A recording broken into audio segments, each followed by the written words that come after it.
Bueno, comenzaremos desarrollando el teórico de aparato digestivo, considerando el tubo digestivo como tal y glándulas anexas.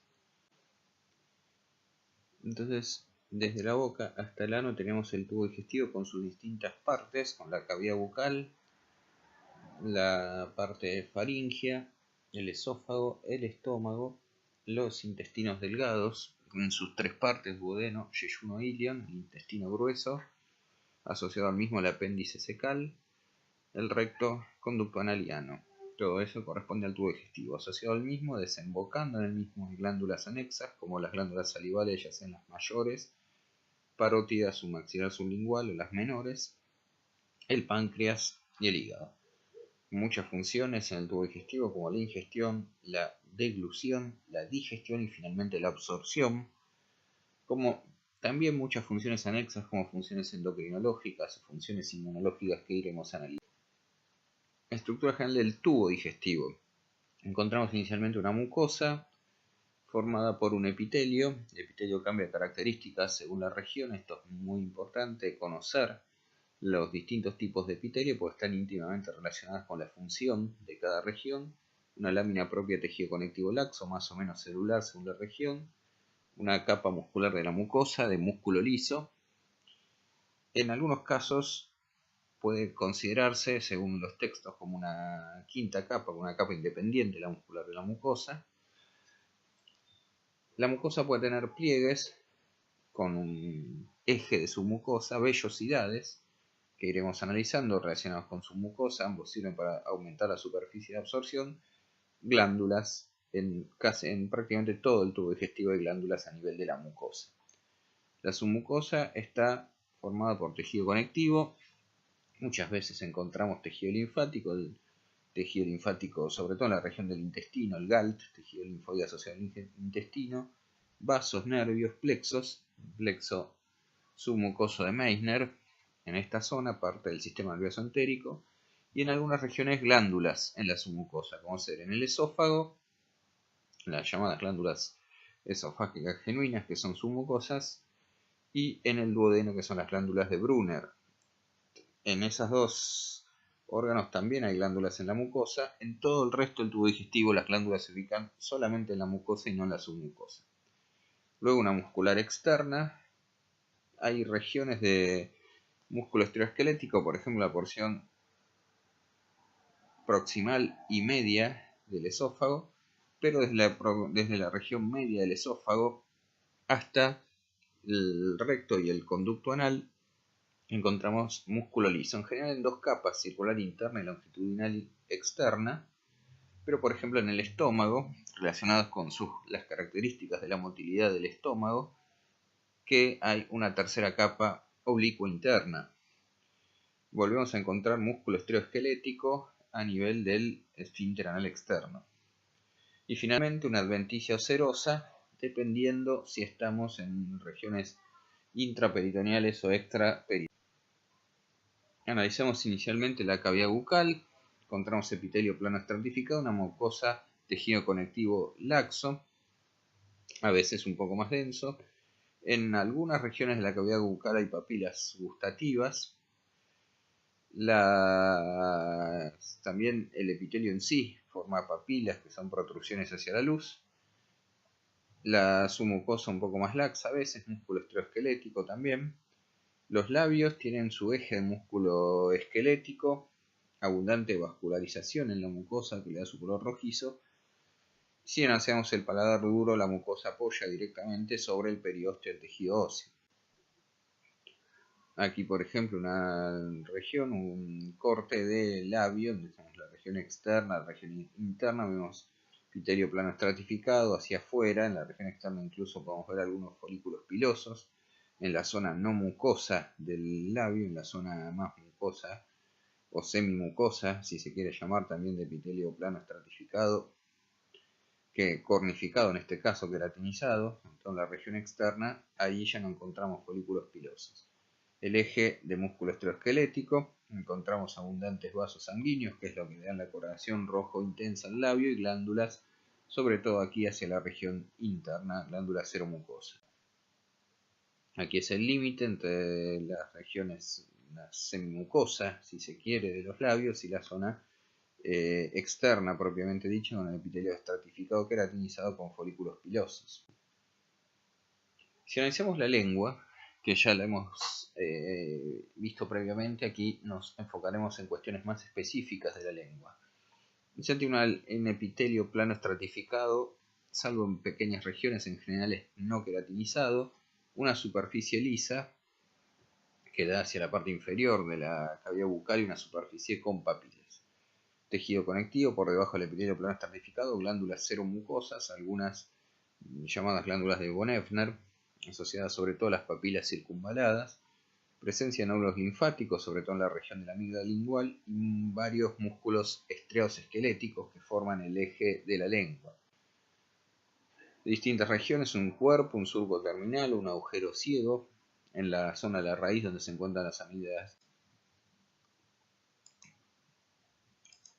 Aquí entonces podemos ver con más claridad la cara dorsal de la lengua, donde vamos a encontrar las distintas papilas, y la cara ventral, donde encontramos un epitelio estratificado plano sin papilas, y aquí encontramos tejido conectivo por debajo, un subtricrómico se ve verdoso entre celeste y verde, y luego todos los músculos linguales que son estriados esqueléticos. La distribución de las papilas, las filiformes, que se encuentran distribuidas por toda la lengua, no tienen corpúsculo gustativo, su función es sensitiva básicamente.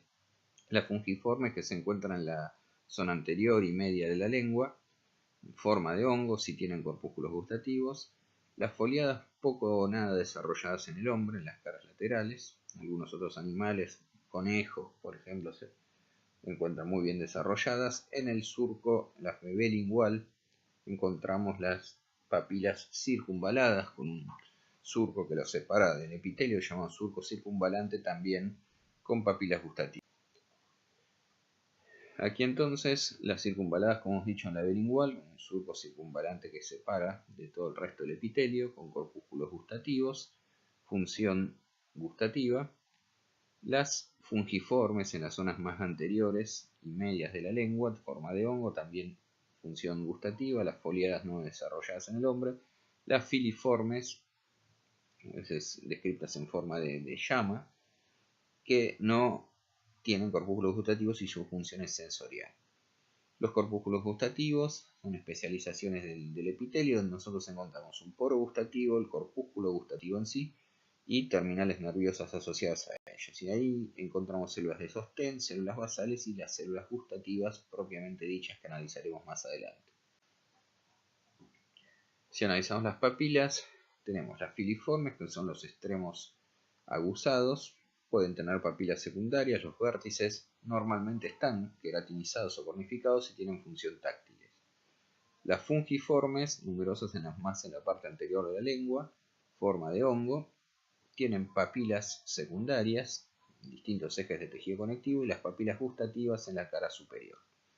Las caliciformes o circunvaladas se encuentran en la bilingual, las papilas secundarias también se pueden encontrar, un surco circunvalante profundo asociadas a glándulas sobre todo cerosas de von Effner, y los corpúsculos gustativos en las caras laterales. Las foliadas, que tienen surcos y crestas que llegan hasta la base de la papila entre tejido conectivo y epitelio, y con los bostones gustativos laterales, como ya hemos dicho, no desarrolladas en el hombre. Entonces la papila filiforme, acá observamos la forma aguzada de la cornificación o queratinización de la parte. Aquí la papila fungiforme, encontramos las filiformes son la mayoría, vemos aquí que tienen muchas papilas secundarias, acá están las fungiformes en forma de hongo, que tienen papilas secundarias y los corpúsculos gustativos, que se distinguen bien por su menor tinción, su forma esférica en la superficie del epitelio, aquí en la región. Nuevamente, otra papila fungiforme. En este caso, digamos, ya encontramos otras papilas que son las papilas circunvaladas con su surco circunvalante llegando hasta la base de la papila, los corpúsculos gustativos en las regiones laterales, las papilas secundarias, la asociación con glándulas de von Effner que desembocan en el surco circunvalante.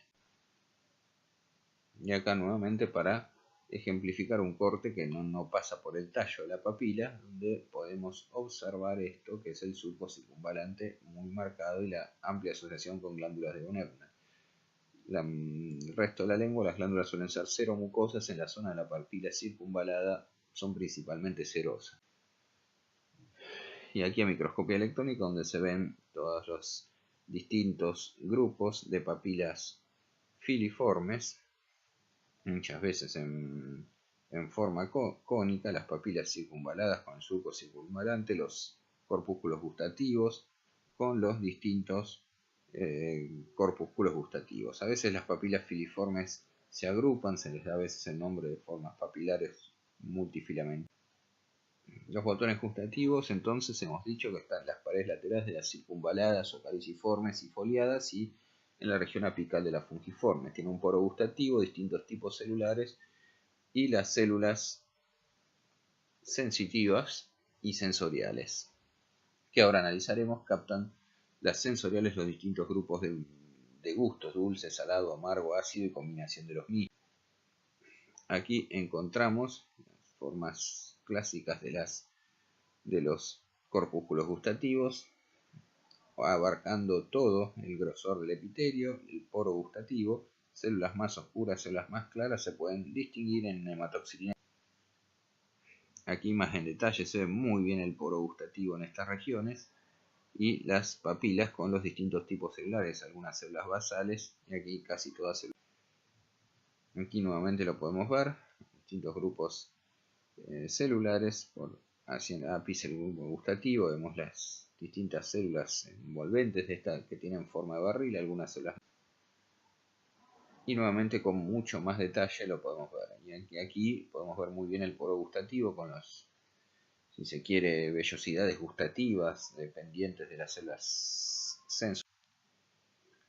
En general hay varios elementos más. Hay, como dijimos, hay células basales, por lo menos, las células que es de soporte y las células sensoriales. Las sensoriales tienen un núcleo esférico, son más claras, las de soporte son más oscuras, el núcleo es más alargado.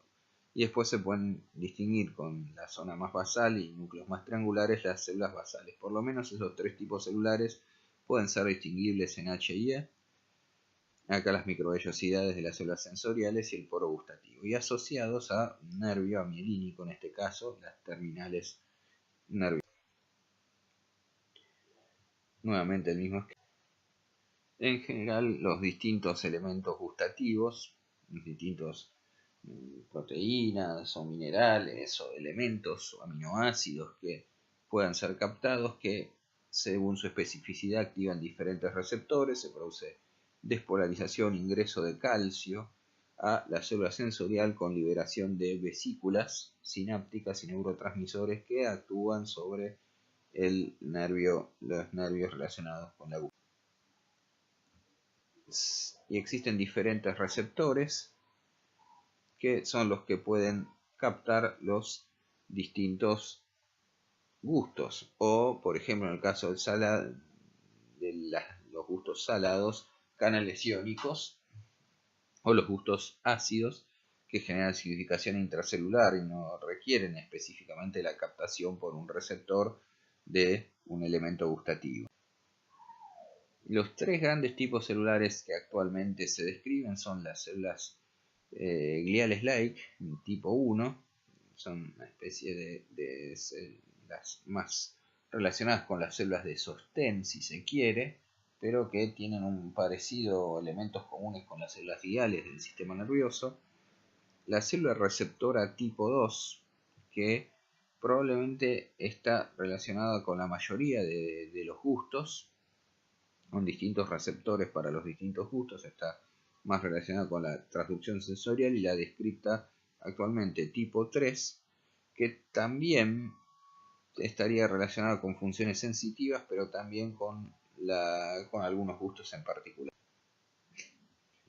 Si bien los corpúsculos gustativos son tremendamente desarrollados a nivel de la cara dorsal de la lengua, en otras regiones como el paladar, el epitelio nasal, en el estómago, incluso en el intestino, conductos biliares, tráquea han sido descritos, una función todavía no claramente definida estas células que componen los distintos corpúsculos gustativos. Y pasamos al tubo digestivo en sí, analizamos el esófago. El esófago tiene epitelio plano estratificado, no queratinizado en el hombre, muscular de la mucosa es discontinua, se ve fragmentada, es corte longitudinal, se observa longitudinal. Acá podemos encontrar las glándulas cardiales o cardíacas mucosas en la zona más distal, en la relación con el esfínter cardial del estómago. La submucosa, tejido conectivo denso, formando pliegues característicos del esófago. Glándulas submucosas con función mucosa. Están ubicadas en la submucosa y sus secreciones mucosas. Son las llamadas esofágicas genuinas.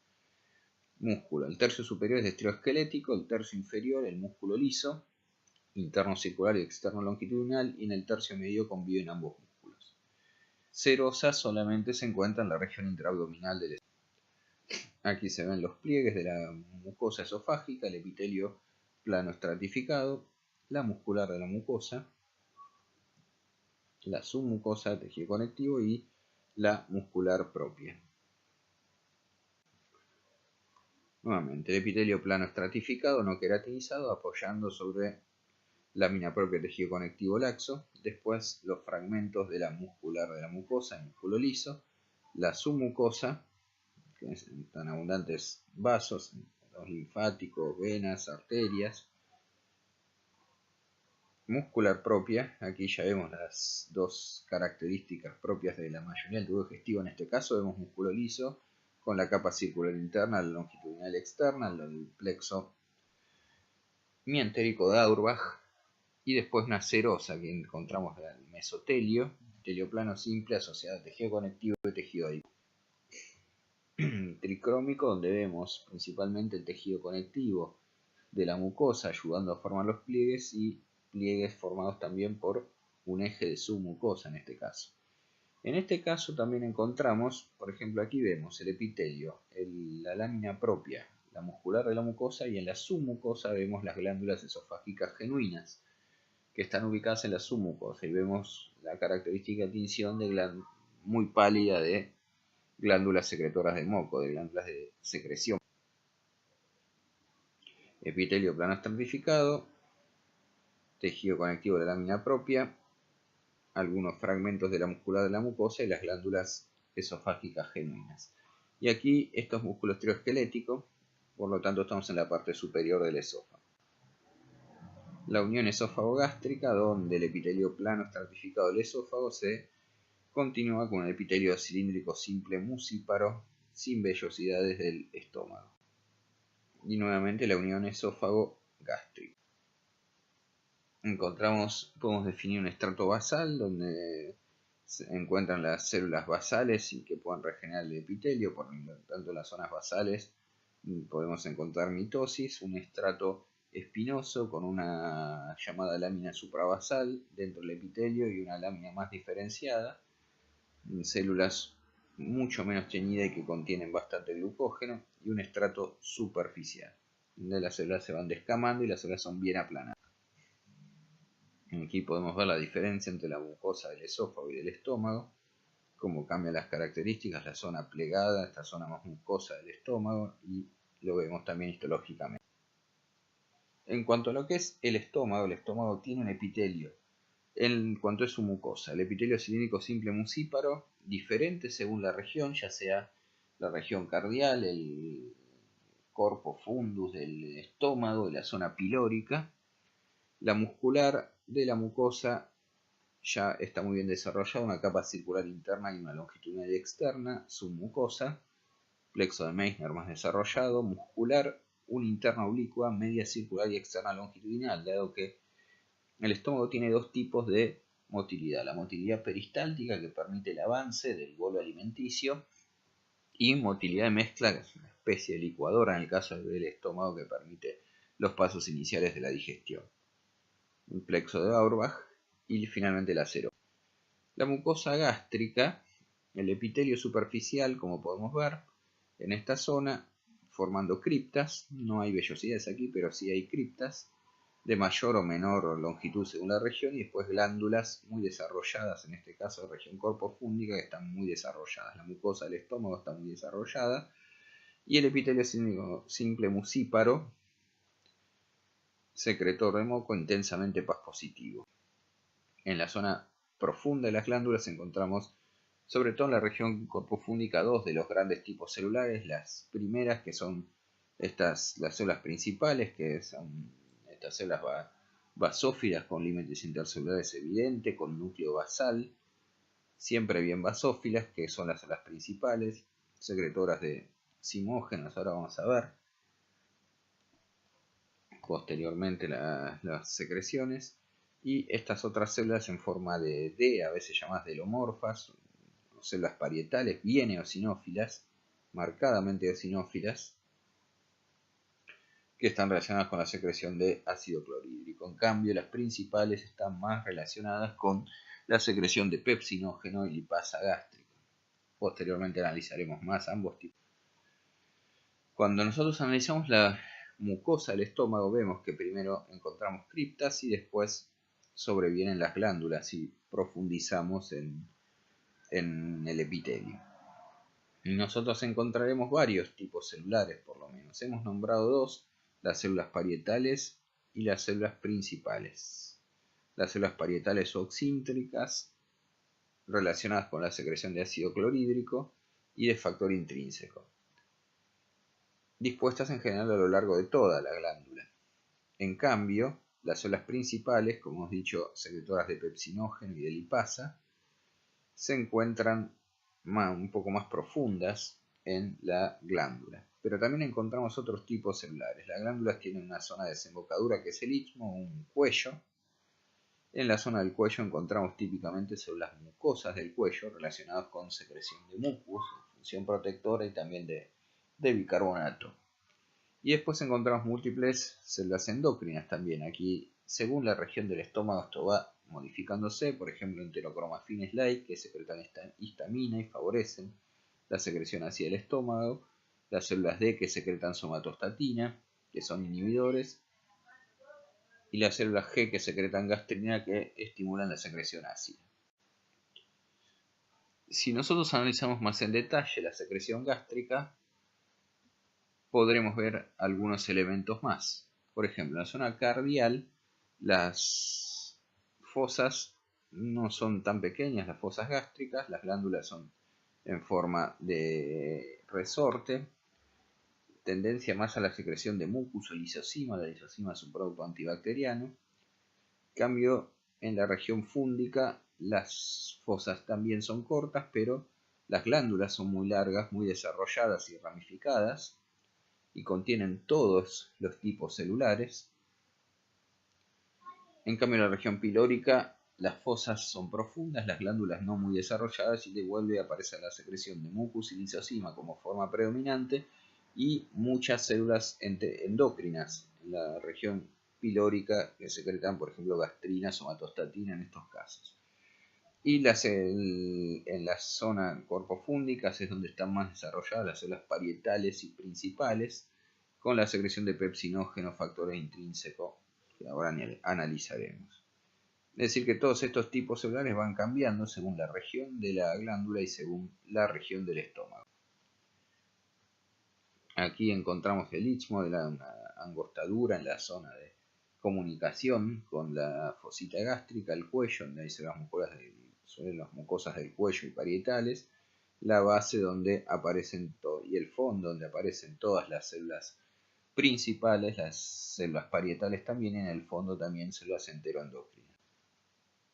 Si analizamos la región cardial, el epitelio superficial siempre es mucíparo, muy Paz positivo.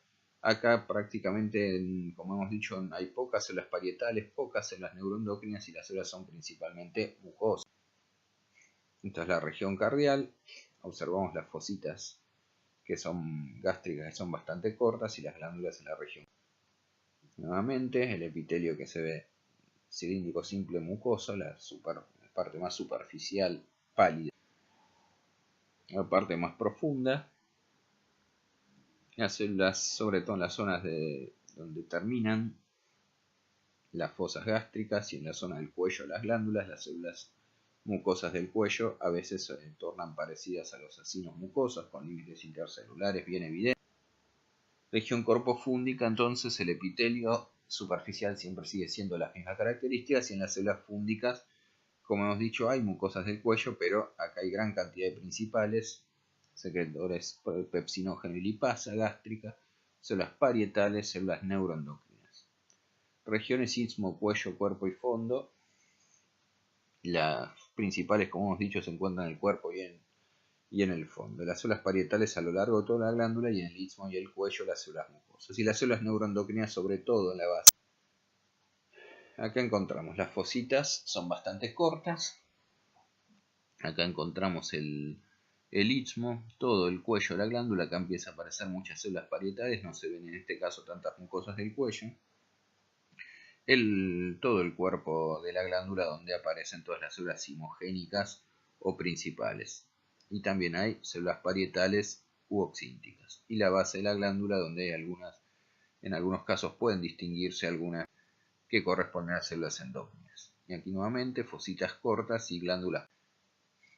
Nuevamente el epitelio cilíndrico simple mucíparo y glándulas y muy largas y en bifurcaciones. Acá vemos el istmo, cuello, la pilórica. Bueno, las glándulas se hacen tubulares simples ramificadas, células secretoras de moco y aparecen en gran cantidad células. Y aquí se ve las fositas empiezan a ser más profundos con respecto a las glándulas, casi el mismo diámetro una con respecto a la otra, y muchas células mucosas nuevamente.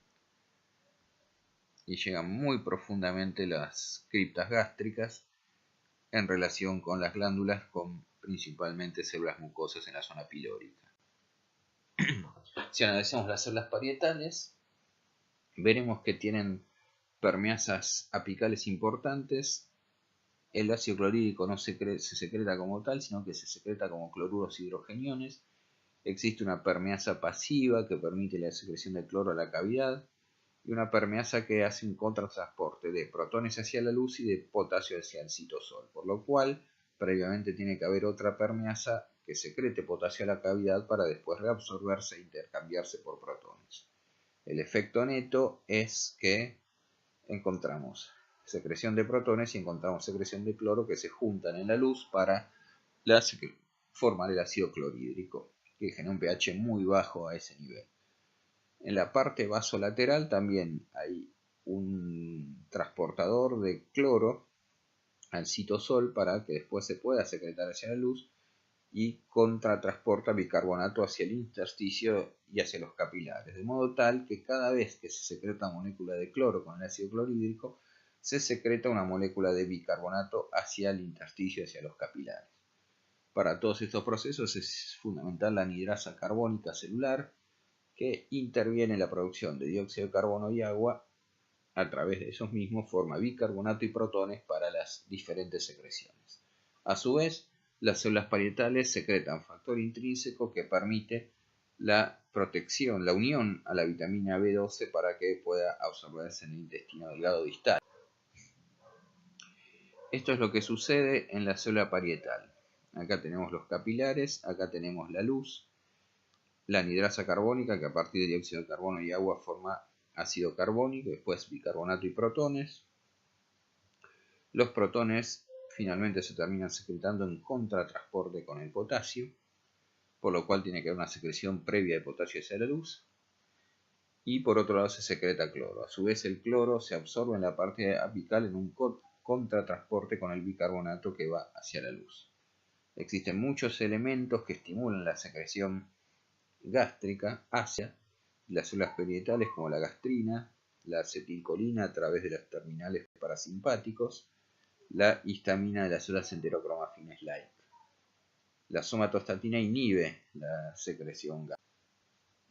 A su vez hay un flujo protector de bicarbonato en la mucosa. Hemos visto que hay células que secretan el bicarbonato hacia la luz, pero también a partir de las células parietales se secreta bicarbonato hacia los vasos sanguíneos, que también genera un flujo sanguíneo protector contra el ácido estomacal. Y por supuesto el moco, tanto de las células mucosas superficiales como de las mucosas del cuello, funciona como protector. La vitamina B12, las cianocobalaminas globalmente se asocian a una proteína R producida por las glándulas salivales en la saliva, llegan al estómago, son protegidas. Posteriormente en el estómago se secreta factor intrínseco por las células parietales que la cianocobalamina se desliga en este ambiente ácido de la proteína R y se une al factor intrínseco que la protege de su degradación hasta llegar al yeyuno y al ilion distal, sobre todo, donde se termina absorbiendo en el ilion distal la vitamina B12. En el intestino delgado, entonces, como comenzamos a analizar, vemos que en la mucosa encontramos epitelio cilíndrico simple con células caliciformes y chapa estriada, estructuras que aumentan la superficie de absorción. Ahora analizaremos muscular, la mucosa circular interna y longitudinal externa, muchas veces disgregada por abundante tejido linfático. Su mucosa de tejido conectivo denso, solo hay glándulas en el duodeno que tienen las glándulas de Brunner. Una capa muscular que es circular interna y longitudinal externa, una serosa. En el intestino delgado encontramos evaginaciones, que son los llamados pliegues de Kerkrin o válvulas conniventes, que son pliegues que tienen un eje de su mucosa. Vellosidades, hemos visto ya la estructura pero la repasaremos. La chapa estriada, que son las microvellosidades. Esto aumenta 600 veces la superficie de absorción. Invaginaciones, que son las glándulas de Lieberkühn con glándulas tubulares simples.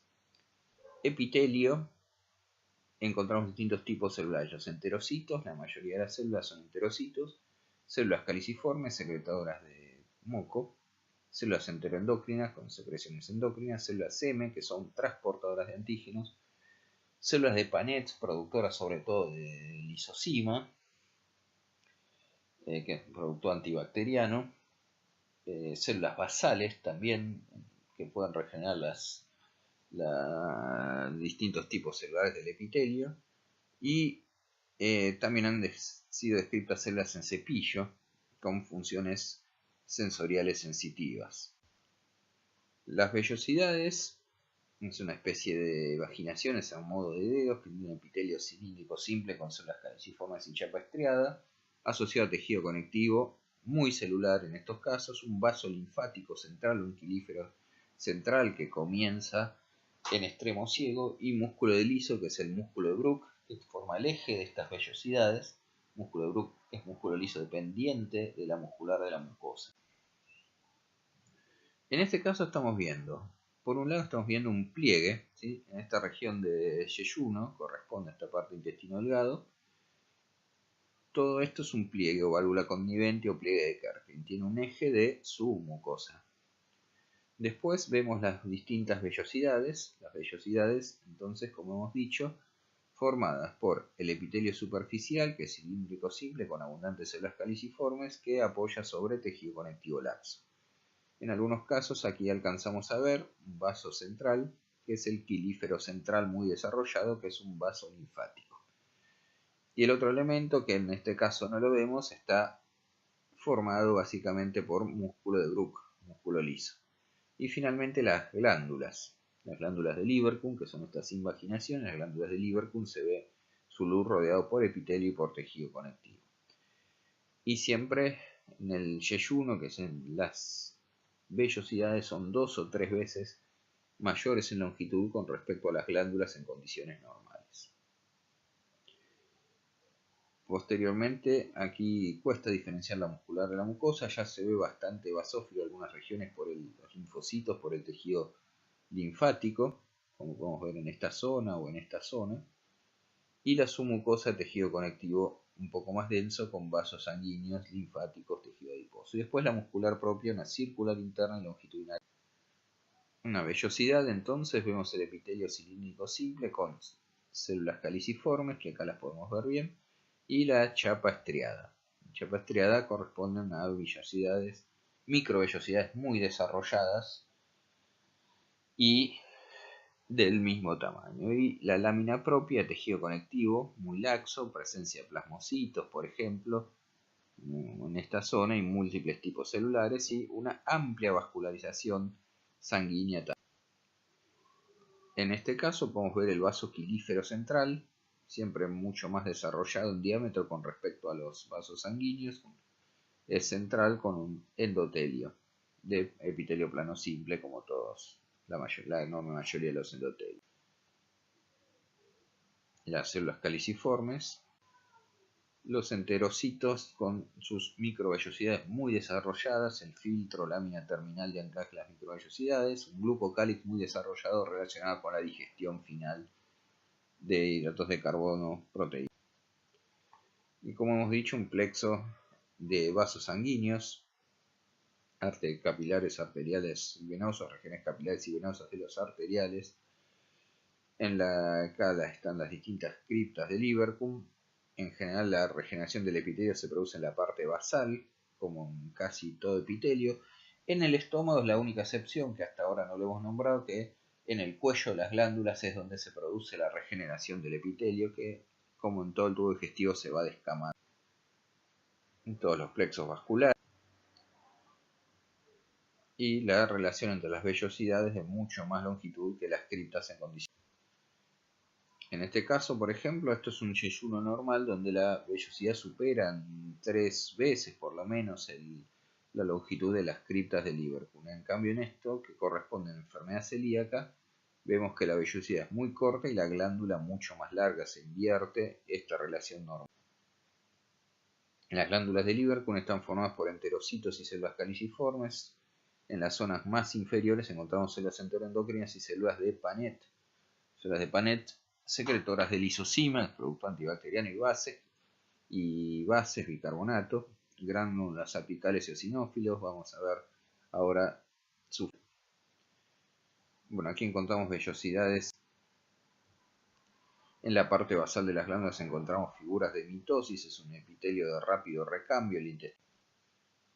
Nuevamente figuras de mitosis en diferentes regiones. La relación entre vellosidades. Las células de Paneth, con su secreción con sus gránulas apicales, producen lisosimas, se encuentran en la base de las glándulas y se encuentran sobre todo agrupadas en las partes inferiores de las mismas. Gránulos de secreción de las. Aquí nuevamente encontramos tanto los gránulos de secreción apicales de las células de Paneth como los basales de algunas células enteroendocrinas. Distintas tinciones para ver las células de Paneth. A veces no se ven también los gránulos, pero se ven uniformemente eosinófilas, que es lo que suele suceder en los preparados que se observan habitualmente, marcación inmunohistoquímica. Las características forma eosinófila en la base de las glándulas de Lieberkühn, con mucho más mitosis y mucho más desarrolladas en algunas situaciones patológicas, por ejemplo. Aquí hacia abajo vemos las glándulas de Lieberkühn, vemos la submucosa, vemos la muscular propia, con su capa circular longitudinal y la serosa. En la submucosa encontramos el plexo submucoso de Meissner y el plexo meninterico de Auerbach. Vemos distintas somas neuronales. Y aquí vemos nuevamente somas neuronales. Estamos en la submucosa, en este caso.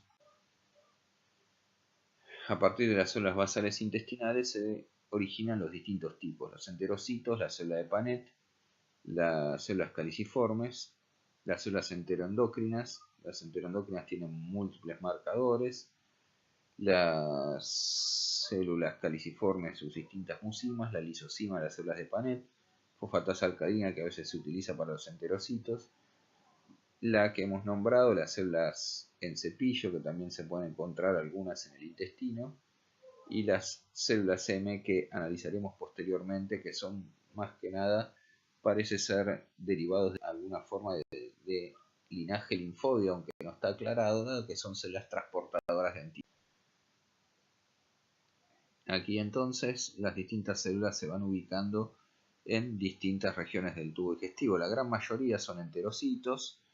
Encontramos células enteroendocrinas en general más hacia la base, las glándulas de Lieberkühn. Stem cells encontramos en la base. Y bueno, podemos encontrar las células caliciformes más que nada en las vellosidades. entre la unión entre las vellosidades y la glándula de Lieberkühn, y a veces más en las vellosidades también las células con microvellosidades, las células sensibles. Los distintos tipos de células también, digamos, por un lado, el entero, encontramos elementos, por ejemplo, la célula caliciforme es una célula secretora de moco que tiene una función protectora, pero también puede ser asociada o estar asociada al pasaje de antígenos hacia la lámina propia. Hay que tener en cuenta que en el tubo digestivo existe una flora microbiana propia que convive en condiciones normales con la pared del intestino, por lo tanto debe haber un estricto control. Los enterocitos tienen una función prioritariamente absortiva, pero también pueden reaccionar a antígenos. Por ejemplo, se ha visto que tienen receptores en su superficie toll-like, como hemos nombrado en el teórico de tejido inmunológico. Lo mismo las células con microvellosidades o células en cepillo.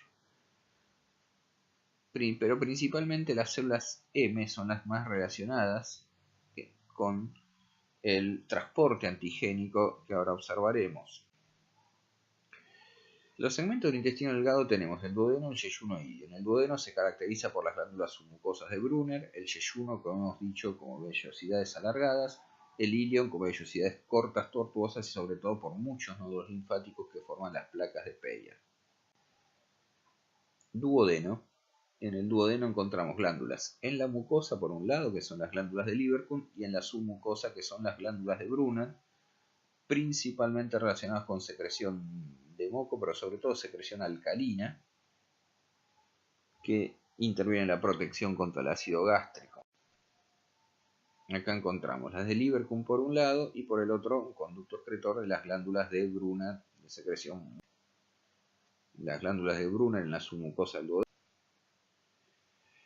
Y si nosotros vamos analizando, vemos que en la primera y segunda porción del duodeno, como se ha estudiado acá específicamente en humanos, las glándulas de Brunner son muy desarrolladas, pero en la tercera y la cuarta porción del duodeno, donde ya el contenido ácido es mucho menor, las glándulas de Brunner son de mucha menor cantidad. Glándulas de Brunner. En el yeyuno, como ya hemos dicho, las vellosidades son muy alargadas con respecto a lo que son las criptas de Lieberkühn. A muy poco aumento se observan las vellosidades muy desarrolladas del yeyuno y en general de diámetro o de longitud uniforme. Nuevamente, la vellosidades muy largas con respecto a las criptas de Lieberkühn. Y se encuentra algo, pero no tan desarrollado, el tejido linfático. Vemos las vellosidades muy alargadas. Cuando llegamos al ilio ya se ven las placas de Peyer muy desarrolladas, no tan largas las vellosidades, que se ven ramificadas también. Eso se puede observar ya en ilio, en la parte distal, donde el tejido linfático es mucho más desarrollado aún. Por sobre los folículos linfáticos que forman las placas de Peyer se encuentran sobre todo células M y no se observan vellosidades. Aquí se observan también el abundante tejido linfático, por eso la mucosa toma un tinte bastante. En esta zona del ilión muy desarrollado, con muchos folículos linfáticos y con regiones difusas de tejido linfoide. Aquí aparecen células M, se observa como los enterocitos y las células caliciformes dejan paso a las células M que no tienen secreción mucosa y que no tienen una chapa estriada por sobre los folículos linfoides de las placas. Normalmente hay una interacción entre las bacterias que normalmente viven en el intestino y el resto del epitelio, la mucosa y toda la pared intestinal.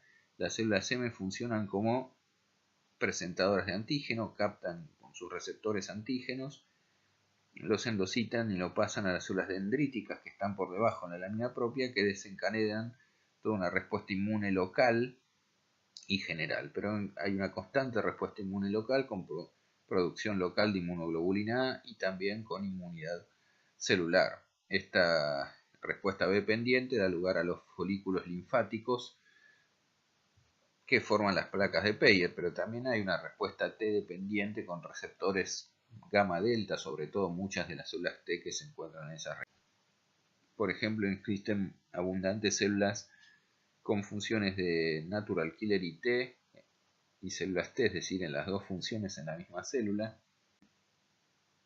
Y en condiciones normales hay una interacción entre toda la microbiota, es decir, todos los microbios que viven en la pared del intestino, que generan algunos productos que van activando los enterocitos y todo el sistema inmune que hemos nombrado local intestinal, generan una respuesta con secreción de factores antimicrobianos y se forma un equilibrio en condiciones normales que se puede romper en algunas situaciones patológicas, pero en condiciones normales todo estas bacterias y otros elementos que viven en la luz intestinal conviven con el epitelio y la lámina propia, y el tejido linfoide gastrointestinal es fundamental para mantener este equilibrio. Por otro lado encontramos los plexos, el mientérico de Auerbach, el submucoso de Meissner en las distintas capas. Nosotros encontramos, por ejemplo, el submucoso aquí en celeste y aquí el mientérico en el músculo liso. Podemos ver somas neuronales y nervios también. Acá vemos somas neuronales con las características propias de los mismos, pero otras que analizaremos. En realidad hay toda una organización funcional muy complicada del sistema nervioso entérico. Por ejemplo, ante la distensión, ante cambios químicos, hay neuronas sensoriales que generan diferentes reflejos. Por ejemplo, para el avance del tubo digestivo, aquí encontramos en sentido oral el sentido anal. Cuando hay una distensión del tubo digestivo, esto es sensado por distintas neuronas y se produce relajación en sentido distal y contracción en sentido proximal, de modo que pueda avanzar en sentido distal, por un lado, el bolo alimenticio, y por el otro lado para que se generen microambientes locales donde se pueda producir la digestión. Encontramos algunos otros tipos celulares que forman estos plexos, ya sean la submucosa, en la capa muscular y también dentro del músculo. Encontramos las llamadas células intersticiales de Cajal, tanto en los plexos como en las distintas capas musculares, que generan ondas de contracción en forma permanente, le dan una motilidad propia al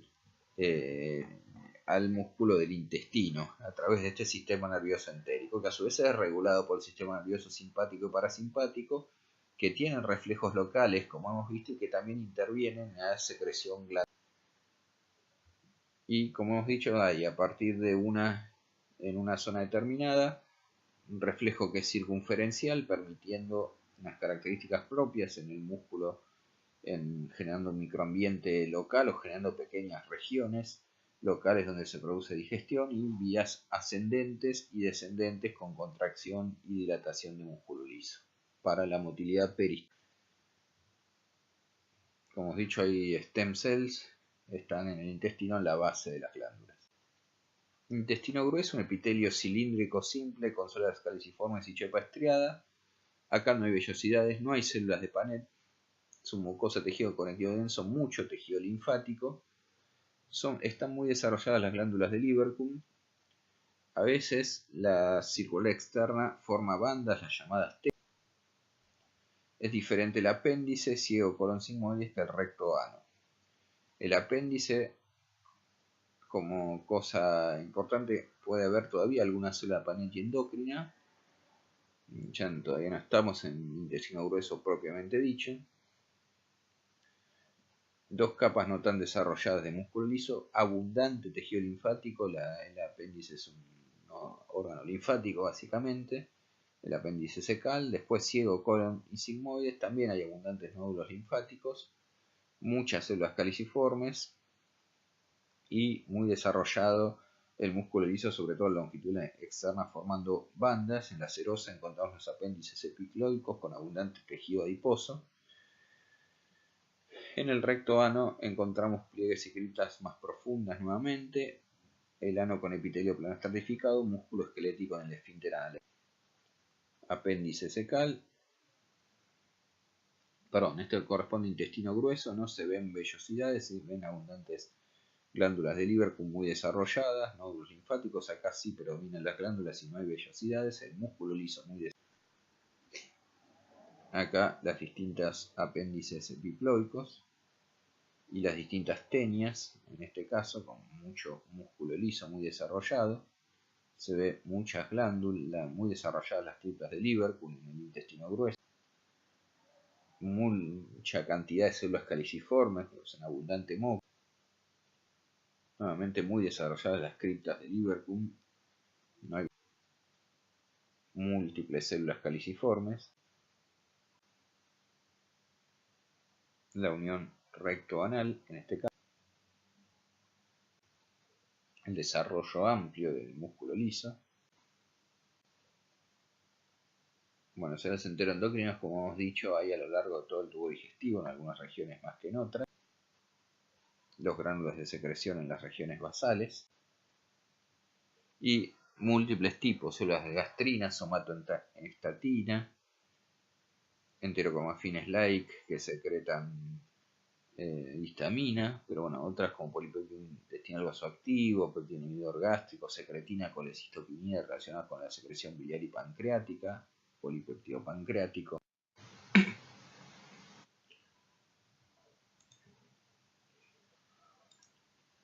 Bueno, pasaremos, habiendo culminado la revisión del tubo digestivo, pasaremos a analizar las glándulas salivales, de las cuales en teóricos previos ya se han comentado, así que no aportaremos tantos detalles como en los primeros teóricos.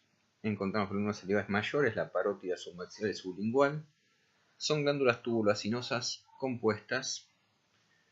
Tienen cápsulas y tabiques de tejido conectivo, estromos de tejido conectivo, y después dividen al órgano en lóbulos y lobulillos. Los adenómeros son acinos, 100% serosos en la parótida, predominio de serosos sobre los mucosos en submaxilares y más que nada mucosos en los sublinguales. Cuanto a los conductos excretores, sabemos que hay dos tipos de intralobulillares, los intercalares, sobre todo en la parótida donde son más evidentes que en la submaxilar y sublingual por su longitud, y los estriados en los tres tipos de glándulas salivales. Después están los interlobulillares ya con entabiques de tejido conectivo, con su epitelio ya más alto cilíndrico, a veces simple, pseudoestratificado y estratificado. El esquema general de los acinos con los conductos excretores formando las distintas unidades secretorias. Parótida con todos sus acinos serosos, submaxilar con acinos serosos, mucosos y mixtos, y sublingual con un predominio de acinos mucosos sobre los serosos. La parótida que también acompañada de tejido adiposo. Dentro de los lobulillos se ven los distintos conductos, ya sea los intercalares en distintos cortes y los estriados. Nuevamente otro corte de parótida. Aquí vemos los conductos intralobulillares, tejido adiposo blanco, los acinos serosos, y los conductos interlobulillares en tabiques de tejidos conectivos. Posteriormente, vemos en esta imagen también, por ejemplo, conductos estriados con su epitelio cilíndrico simple en esta zona. Esto ya vemos que hay acinos mucosos, por lo tanto, a pesar del predominio seroso, hay algunos mucosos, por lo tanto, estamos ante glándula submaxilar. Los conductos estriados en distintos cortes, con epitelio cúbico cilíndrico simple, siempre bien eosinófilo con las estriaciones basales. Aquí sublingual con un predominio de acinos mucosos. Y observamos en los tabiques de tejido conectivo los conductos inter. Nuevamente cortes de glándula sublingual en este caso.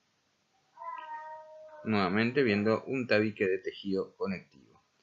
En este caso sublingual también podemos ver acinos mixtos con acinos mucosos y medialunas serosas, recordando que esto corresponde a un artificio de retracción al ser preparado, porque en realidad las células serosas están intercaladas entre las células mucosas. Los acinos mucosos y algunos serosos. Vemos algunas medialunas serosas. Y aquí donde se ven más evidentemente las medialunas cerosas de Januzzi.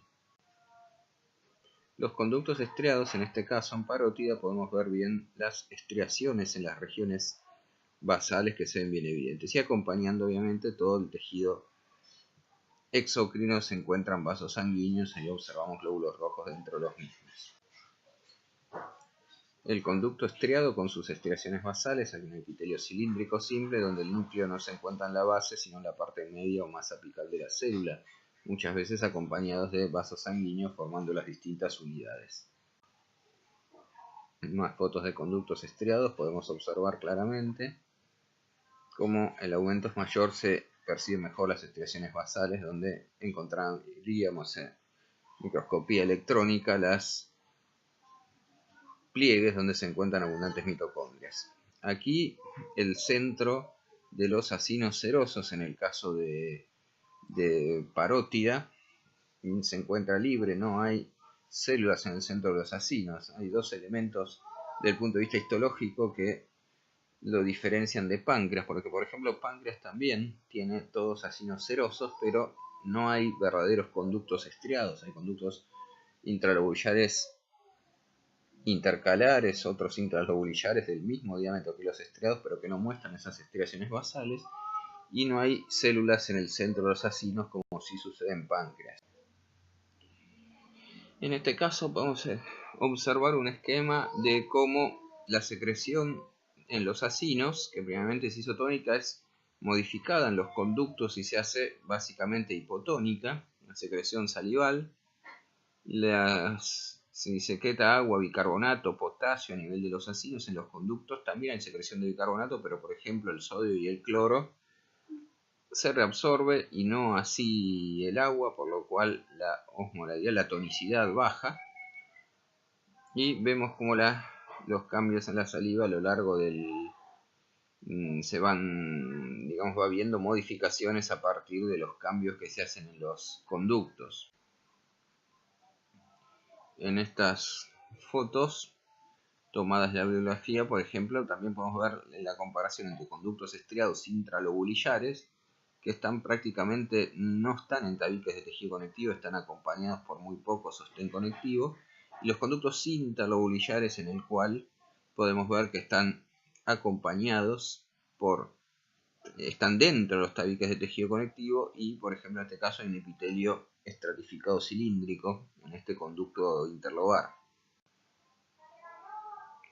Bueno, nuevamente podemos ver acá glándula sublingual. Vemos en esta microscopía confocal donde el tejido epitelial de los acinos y conductos en azul es acompañado por la distribución de los nervios y los vasos sanguíneos. A través de los tabiques llegan a las zonas de los acinos. Y también podemos encontrar algunos ganglios nerviosos. En el caso, como hemos dicho, de las glándulas salivales mayores, los adenómeros son acinosos y en los conductos hay cambios y modificaciones. Pero también aquí, como elemento extra, podemos ver que los plasmocitos del tejido conectivo son útiles para incorporar inmunoglobulina A la saliva. La saliva es un líquido básicamente acuoso, incoloro, más de 1 litro diario. El moco interviene en la lubricación, también a partir de los acinos se secreta lisozima, que tiene acción antibacteriana.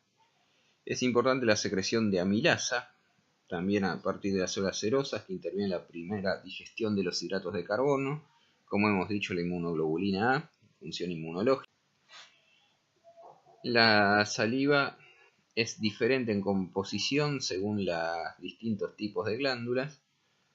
Por ejemplo, la amilasa es predominante, la proteína predominante en la glándula parótida o en las glándulas menores palatinas, pero por ejemplo otras como las cistatinas son predominantes en la submaxilar. El componente iónico es similar con algunas pequeñas diferencias, quizás más potasio en las glándulas palatina y parótida, más mucinas de distintos tipos en las sublinguales, lo cual es lógico por su predominio de acinos mucosos. La saliva tiene función de lubricación, dependiente más que nada de las glucoproteínas de la mucina. Esto permite, digamos, ayudar también al proceso de masticación y al humedecimiento del bolo alimenticio. Funciona como reserva iónica, es decir, interviene, digamos, con calcio. El fosfato, por ejemplo, puede ser útil, y otras proteínas ricas en prolinas útil para el uso a partir de los dientes. Funciona como buffer por sus elementos de bicarbonato, por ejemplo. Como hemos dicho, tiene acción antibacteriana, si es la inmunoglobulina predominante es A, y otras como IgG y IgM en la saliva. Algunas enzimas como lisozima, como hemos dicho, lactoferrina. Puede tener función aglutinativa con respecto a las bacterias, favoreciendo su aglutinación y su posterior eliminación. Forma una película que es protectiva para los dientes también, a partir de muchas de sus proteínas como histatinas, cistatinas, las mismas mucinas. Interviene en la digestión de los hidratos de carbono principalmente, y en menor medida las grasas, la alfa-amilasa para los hidratos de carbono. Funciona también, o facilita la gustación a través de la hipotonicidad de la saliva y de algunas otras proteínas, y la hidratación de la cavidad oral, es decir, multifunciones de los componentes. La saliva mixta, es decir, la mezcla de la saliva de todas las glándulas salivales, varía, depende si es estimulada la secreción de saliva o no, con situaciones basales o en situaciones estimuladas. Por ejemplo, en las situaciones cuando es estimulada, el contenido de sodio es mayor, el contenido de cloro es mayor, el contenido de bicarbonato es mayor, para dar o ejemplificar algunas cosas. En cuanto a los componentes orgánicos, ya hemos nombrado muchos de los componentes. Nombramos también la agustina, que es un facilitador de la gustación, de los procesos gustativos. Hemos hablado de la amilasa y la lipasa salival originada en las glándulas sublinguales, y también en las que están relacionadas con la lengua, salivales, linguales también, y ambas involucradas en la digestión. Y así toda esta serie de proteínas propias de la saliva. Pasamos finalmente al páncreas, que es otra glándula anexa. El páncreas tiene dos grandes regiones. El páncreas endocrino, que está representado por los islotes de Langerhans, está difusamente ubicado dentro de lo que es el páncreas exócrino. El páncreas exócrino no tiene una cápsula propiamente dicha. Es tuberculinosa compuesta, el 100% de los acinos son serosos. Aquí no hay células mioepiteliales. Hay un punto importante, es que no hay conductos estriados, aunque bueno, hay conductos intralobulares del mismo diámetro que los estriados, pero sin estriaciones propias de las glándulas salivales. El conducto intercalar tiene dos partes: una parte inicial, una parte más distal, que la distal es más cúbica, y la inicial las células se encuentran dentro del acino, las primeras células del conducto intercalar, formando lo que se llama células centroacinales.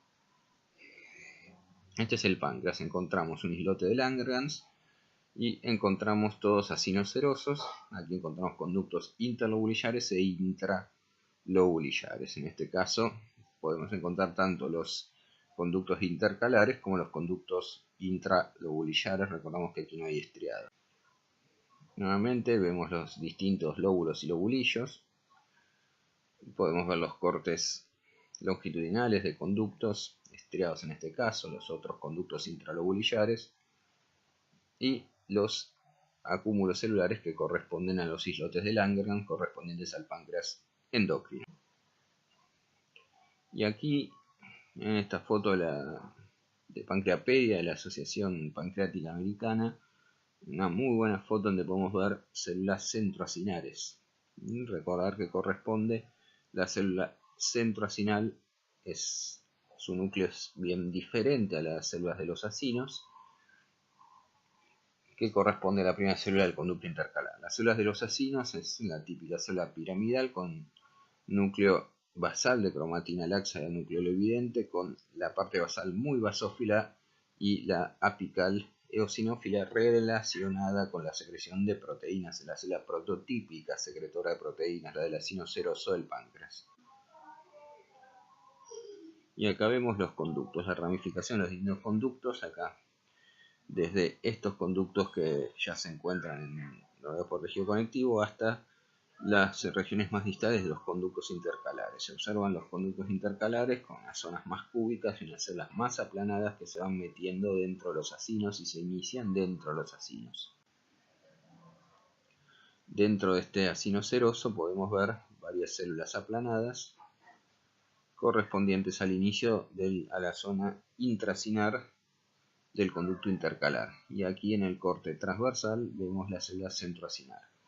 Las células del acino seroso del páncreas se ven con una base muy basófila, extremadamente basófila, los núcleos basales de cromatina laxa y núcleo evidente, y la parte apical, donde están los gránulos de secreción eosinófilos. Los gránulos de secreción eosinófilos, las células centroacinares, normalmente los gránulos de secreción que se ven muy evidentes en este caso. En microscopía electrónica vemos en la base la enorme cantidad de retículo endoplásmico granular, el Golgi supranuclear, los gránulos de secreción hacia la luz, parte del citoplasma, la célula centroacinar.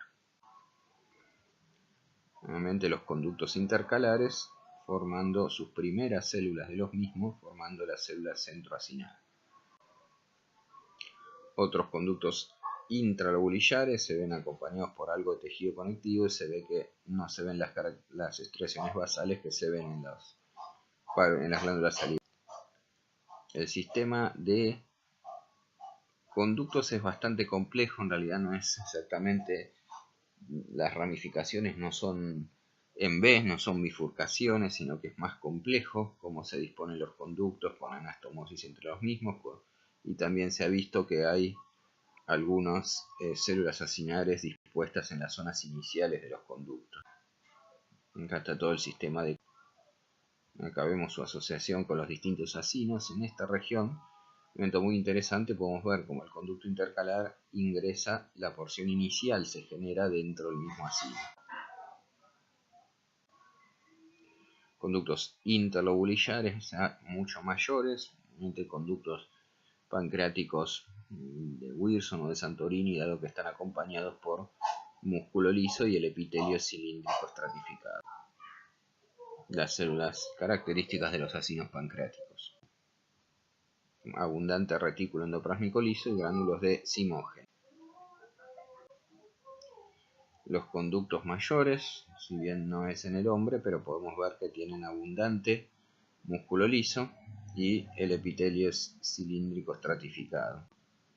La secreción pancreática es alrededor de 1,5 litros diarios, agua, iones, bicarbonato, enzimas hidrolíticas, en general muchas proenzimas, que son las que están relacionadas con la degradación de proteínas, y otras enzimas que son secretadas directamente como enzimas activas que están relacionadas con digestión de otros elementos, como por ejemplo la amilasa pancreática, hidratos de carbono, lipasa pancreática, fosfolipasas, colesterolasas, nucleasas. Aquí en más detalle, las enzimas y los simógenos, la mayoría de las que están relacionadas con degradación de proteínas se secretan como simógenos, es decir, enzimas inactivas que después son activadas en la luz intestinal. A diferencia de, por ejemplo, la amilasa pancreática o la ribonucleasa pancreática, que no es secretada como simógeno, o la lipasa, que también son habitualmente secretadas en forma activa, salvo algunas como la procolipasa, por ejemplo, que es secretada también en forma inactiva, pero como regla general en la mayoría de los casos las que degradan proteínas se secretan como simógeno, y las que degradan otras cosas se secretan en forma activa, aunque no es en todos los casos. En el intestino, un grupo de enzimas que son los tripsinógenos, por la enteroquinasa de la luz de las microvellosidades intestinales, son convertidas en tripsina, y las tripsinas, entonces el tripsinógeno es activado por la enteroquinasa intestinal en tripsina, y la tripsina activa todo el resto de las proteínas secretadas en forma de simógeno. Ese es el proceso por el cual se activan las enzimas en la luz intestinal. El conocimiento de las distintas enzimas lipasa, tripsina, otras enzimas proteolíticas, amilasa, ha permitido crear enzimas sintéticas que son útiles para tratamiento de diversas enfermedades. Brevemente, el páncreas endocrino, los islotes de Langerhans, se están formando por una mayoría de células beta. Entonces, en el caso de los islotes de Langerhans, el 60 por 80% de las células son beta, productoras de insulina, en general de localización central en el islote. 15 a 20% son células alfa, productoras de glucagón, que es una hormona básicamente hipoglucemiante, ubicadas en la periferia. 5 a 10% células productoras de somatostatina, que inhiben la secreción de todas las otras células, difusamente ubicadas. Menos del 2% polipéptido pancreático producen.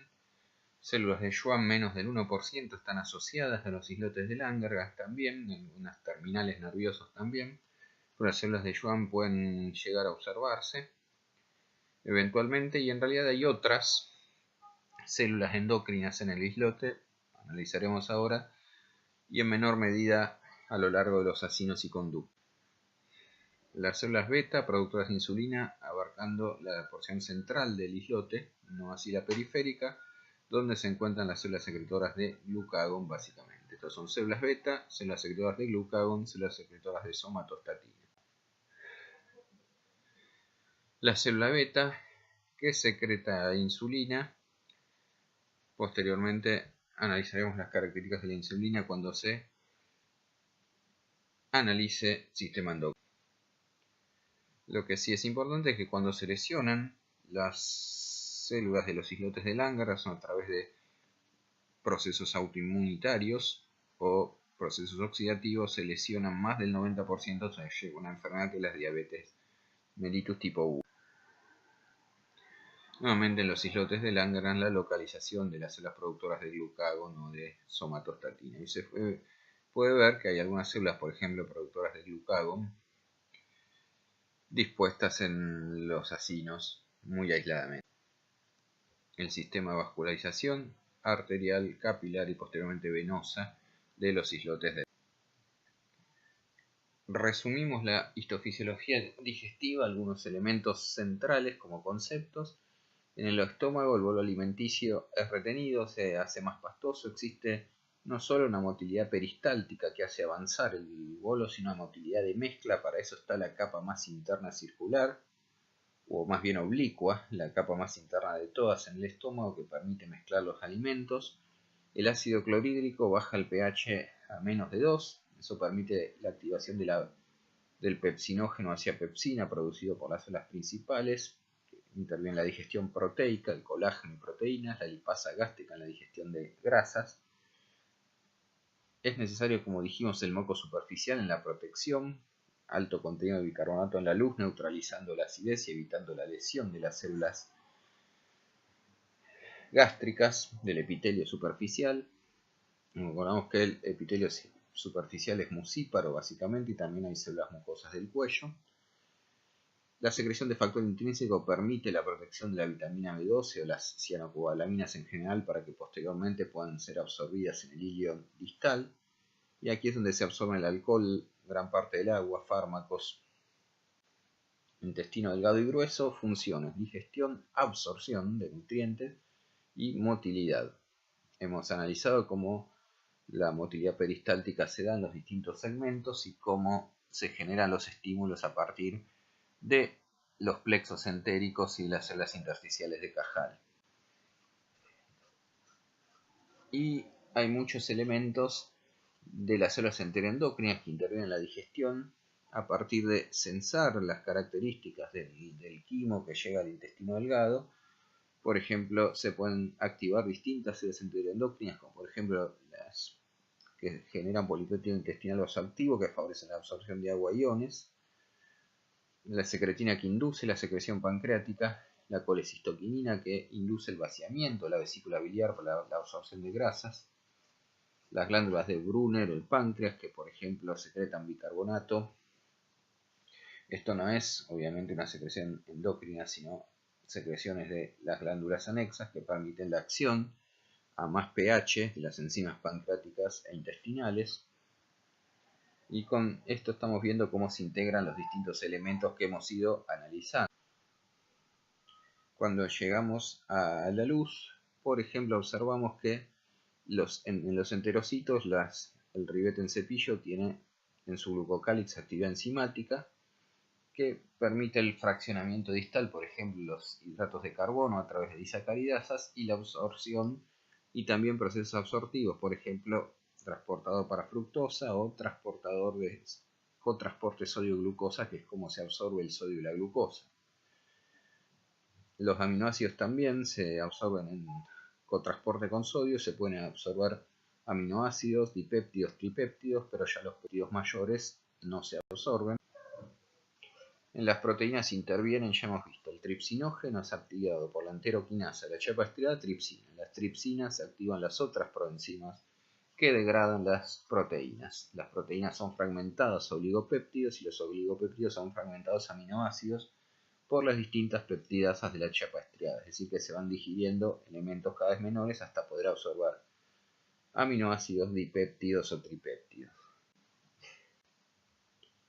Y aquí vemos como la tripsina interviene, la quimiotripsina, la elastasa, que van digiriendo distintos tipos de péptidos, como estas son endopeptidasas que van fraccionando péptidos mayores, después las exopeptidasas que actúan en las partes más periféricas de los péptidos, que son las carbopeptidasas generando péptidos pequeños que permiten la absorción de aminoácidos. En el caso de los anhidratos de carbono, como hemos visto, intervienen la amilasa salival y la amilasa pancreática, van generando hasta disacáridos y los disacáridos en cambio son degradados por las disacaridasas de la chapa estriada, como por ejemplo la lactasa. Aquí se ven las amilasas, por ejemplo, cómo intervienen en la digestión de los distintos hidratos de carbono, por ejemplo, hasta llegar a maltosa, maltotriosa, las llamadas dextrinas límite, que es su límite de degradación. Entonces, aquí por ejemplo la amilasa pancreática que interviene generando oligosacáridos, la hidrólisis posterior en la chapa estriada para llegar a monosacáridos o en ocasiones disacáridos, y ahí el transporte activo del monosacáridos, cotransporte en general con sodio, para la absorción de los hidratos.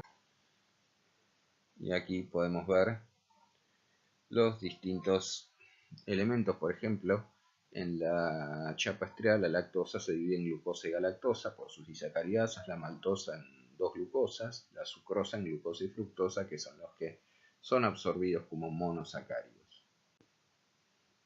Y la glucosa y otros azúcares son absorbidos en cotransporte con sodio. En el caso de las grasas veremos que requiere una mezcla previa, una emulsificación por los ácidos biliares, pues veremos cómo en hígado cómo es la secreción de la bilis, y encontramos lipasas, fosfolipasas, colesterolasas, sobre todo pancreáticas, pero lipasas hemos visto que hay salival, que hay pancreática, que hay gástrica, que interviene en la degradación, hasta formar ácidos grasos, monoacidigliceroles y gliceroles, que son los que son absorbidos. Hemos visto que hay nucleasas pancreáticas para degradar los nucleótidos, hay elementos no digeribles también, y recordar siempre que la glucosa y aminoácidos pasan a la sangre luego de ser absorbidos en cotransporte con sodio. Los ácidos grasos y los monoglicéridos, en cambio, el enterocito vuelve a resintetizar kilomicrones y los kilomicrones pasan al vaso pilífero central donde se absorben. Los ácidos grasos de cadena corta podrían pasar directamente a la sangre en menores proporciones. El intestino grueso se absorbe la mayor parte del agua, ahora analizaremos el metabolismo del agua. Se absorben vitaminas que producen algunas bacterias intestinales, por ejemplo las vitaminas K, y se reabsorben iones y ácidos biliares que secretó el hígado durante la secreción de bilis. Eso es lo que es esta reabsorción y nuevo pasaje hacia el hígado para reutilización se llama circulación enterohepática. Y recordar que la gran mayoría del líquido, algunos que llegan con las comidas, otro de la saliva, otro del jugo gástrico, otro de la bilis, otra parte del jugo pancreático, alrededor de 10 litros circulan al día. En el tubo digestivo la mayoría son reabsorbidos, sobre todo la mayor ajuste de reabsorción se realiza en el intestino grueso, de modo tal que una minoría del líquido llega en condiciones normales a materia fecal. En la materia fecal encontramos sustancias no digeridas, restos de células epiteliales, bacterias, bilirrubina, los derivados de bilirrubina que le dan el color, moco de la secreción del intestino grueso. Y hemos nombrado muchas funciones inmunológicas del tubo digestivo a recordar, como por ejemplo la inmunoglobulina A que se secreta desde la saliva. Ya habíamos dicho que hay plasmocitos en los tejidos conectivos de las glándulas salivales, pero también en todo el resto del tubo digestivo. Existe un componente secretor que producen los enterocitos que secretan la inmunoglobulina A. Hemos visto, hay antígenos captados por células M. Todas las células en realidad de la superficie del intestino tienen alguna función inmunológica, como hemos visto previamente.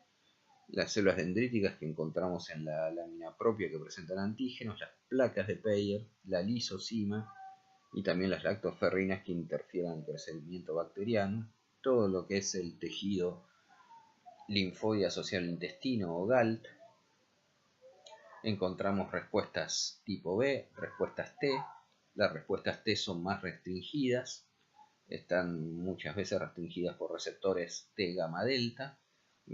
Encontramos células NKT con funciones de natural killer y células T, por ejemplo, y así sucesivamente. Incluso se han encontrado receptores tipo TOL que reconocen patrones en los mismos enterocitos, por ejemplo.